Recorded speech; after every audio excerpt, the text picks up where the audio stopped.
अस्सलाम वालेकुम स्टूडेंट्स। आज जो है आपका क्लास 8 के सीरीज का चैप्टर है फर्स्ट द इंडियन कॉन्स्टिट्यूशन। उसके इंपॉर्टेंट एमसीक्यूज बताएंगे। अगर कोई भी क्वेश्चन आपको समझ में नहीं आता है तो आप मुझे कमेंट बॉक्स में पूछ सकते हैं। इसमें फर्स्ट क्वेश्चन है constitution of a nation contains. हम लोग का जो नेशन है उसके कॉन्स्टिट्यूशन में क्या क्या है, रूल्स हैं, लॉज हैं या फिर रूल्स एंड लॉज दोनों है। तो इसका आंसर है सी, बोथ ए एंड बी। हम लोग का जो कॉन्स्टिट्यूशन है वो रूल्स और लॉज दोनों से मिलकर बना है। उसका नेक्स्ट क्वेश्चन है आपका what refers to a goal or a principle in its most excellent और perfect form। अगर हम लोग का जो गोल है या फिर प्रिंसिपल है अगर वो बिल्कुल परफेक्ट फॉर्म में हो तो उसके लिए हम लोग कौन सा टर्म जो है वो यूज कर सकते हैं, तो इसका आएगा बी, आइडियल। उसका नेक्स्ट क्वेश्चन है by which time had the nationalist movement gain momentum.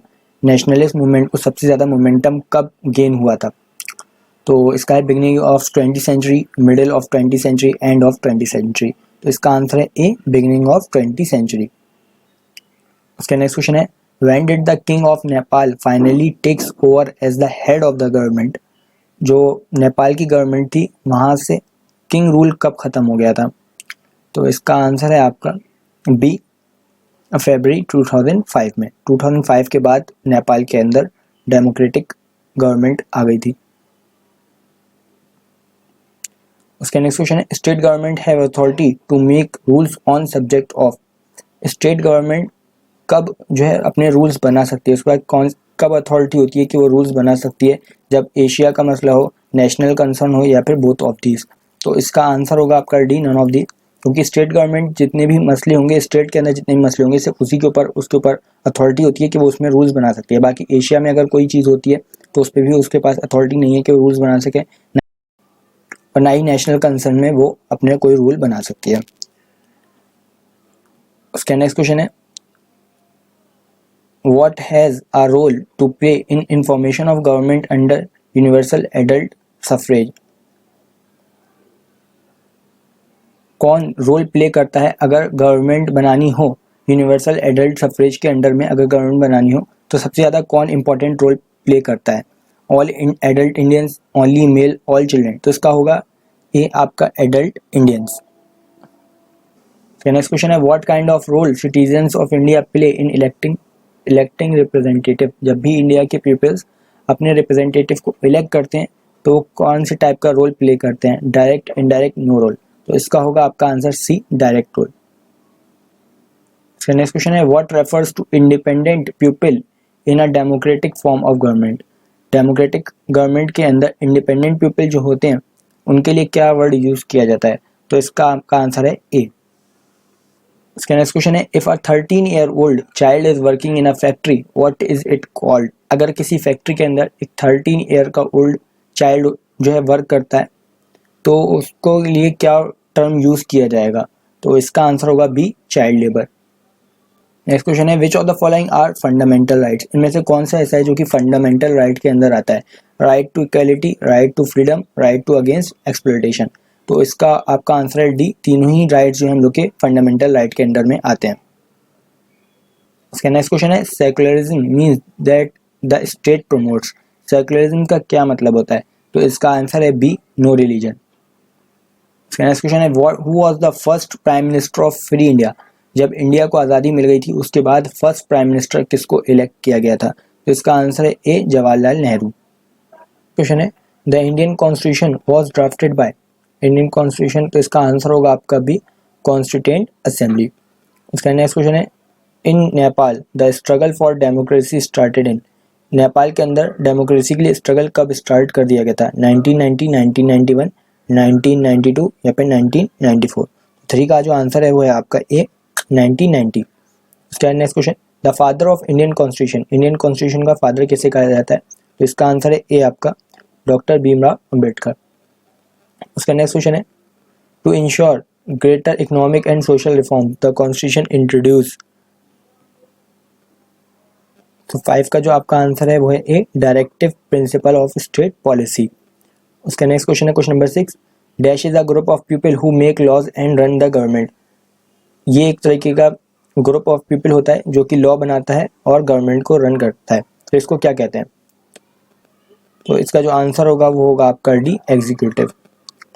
इसका नेक्स्ट क्वेश्चन है, Shri Jagjivan Ram was the first dash minister of the India, labour, health, parliamentary affairs या फिर होम। श्री जगजीवन राम जो थे वो इंडिया के किस चीज़ के पहले मिनिस्टर थे? लेबर मिनिस्टर थे, हेल्थ मिनिस्टर थे, या पार्लियामेंट्री अफेयर्स मिनिस्टर थे, या होम मिनिस्टर थे। तो आपका क्वेश्चन नंबर 7 का जो आंसर है वो है ए, लेबर मिनिस्टर। उसका नेक्स्ट क्वेश्चन है, the existence of more than one level of government in any country is called. किसी भी कंट्री के अंदर अगर एक से ज़्यादा लेवल की गवर्नमेंट होगी तो उसके लिए हम लोग क्या टर्म यूज़ करेंगे? तो इसका होगा आपका बी, फेडरलिज्म। उसका नेक्स्ट क्वेश्चन है, the human trafficking and force labour are prohibited under. तो क्वेश्चन नंबर 9 का जो आंसर है वो है आपका बी, राइट अगेंस्ट एक्सप्लॉयटेशन। इसका जो आपका मतलब है वो है कि कौन से फंडामेंटल राइट के अंदर ही कहा गया है कि लेबर से फोर्सफुली काम नहीं करवा सकते। तो इसका जो आपका आंसर है वो है B, right against exploitation. The Indian government is a dash form of government. India के अंदर जो गवर्नमेंट है वो गवर्नमेंट कैसी है? तो 10 का जो आंसर है वो है सी, आपका पार्लियामेंट्री। उसका नेक्स्ट क्वेश्चन है, right to move freely falls under. हम लोग फ्रीली मूव कर सकते हैं, ये कौन से राइट के अंदर आता है? तो क्वेश्चन नंबर 11 का जो आपका आंसर है वो है सी, राइट टू फ्रीडम। उसका नेक्स्ट क्वेश्चन है question number 12, the system of court in the country is collectively referred as. Court के अंदर जो सिस्टम होता है उसको हम लोग क्या कहते हैं? तो इसका जो आंसर है आपका 12 का वो है ए, जुडिशरी। इसका नेक्स्ट क्वेश्चन है, who was the first finance minister of India. India के फर्स्ट फाइनेंस मिनिस्टर कौन थे? अटल बिहारी वाजपेयी, जॉन मथाई, मौलाना आज़ाद, या फिर आपके लियाकत अली। तो 13 का जो आंसर है वो है आपका बी, जॉन मथाई। उसका नेक्स्ट क्वेश्चन है, dash were urged by doctor Ambedkar to join government and civil services. Question number 14 का जो आंसर है वो है आपका सी, शेड्यूल कास्ट।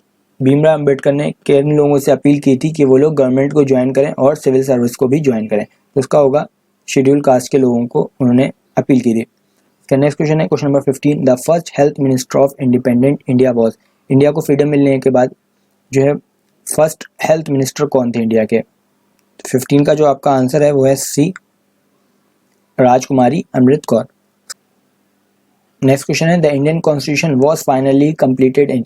इंडिया का जो कॉन्स्टिट्यूशन है वो कब कंप्लीट हुआ था? तो 17 का आपका आंसर है सी, नवंबर 1949। उसका नेक्स्ट क्वेश्चन है, dash was the president of the constituent assembly. Constituent assembly का प्रेसिडेंट कौन थे? तो इसका जो आपका आंसर है 18 का वो है ए, डॉक्टर राजेंद्र प्रसाद। इसका नेक्स्ट क्वेश्चन है question number 19, the elected represented in India are part of. जो हम लोग जिसको इलेक्ट करते हैं अपने रिप्रेजेंटेटिव को, वो किस चीज़ का पार्ट होता है? तो 19 का जो आंसर है वो है आपका लेजिस्लेचर का। तो इसका नेक्स्ट क्वेश्चन है, everyone is equal before law, this right falls under. ये जो है आपका लॉ किस हम लोग के फंडामेंटल राइट के अंदर आता है? तो 20 का जो आंसर है वो है आपका सी, राइट टू इक्वलिटी के अंदर। के क्वेश्चंस थे जो कि इंडियन कॉन्स्टिट्यूशन चैप्टर से थे, सिविक्स का। अगर कोई भी क्वेश्चन आपको समझ में नहीं आया हो तो आप लोग पूछ लेगा। आई होप जो है आपको इस चैप्टर से काफ़ी ज़्यादा नॉलेज मिली होगी। जितनी आपने वीडियो शुरू करने से पहले जो आपकी नॉलेज होगी इस चैप्टर से, अब आपका वीडियो ख़त्म होते होते इससे काफ़ी ज़्यादा नॉलेज मिल गई होगी।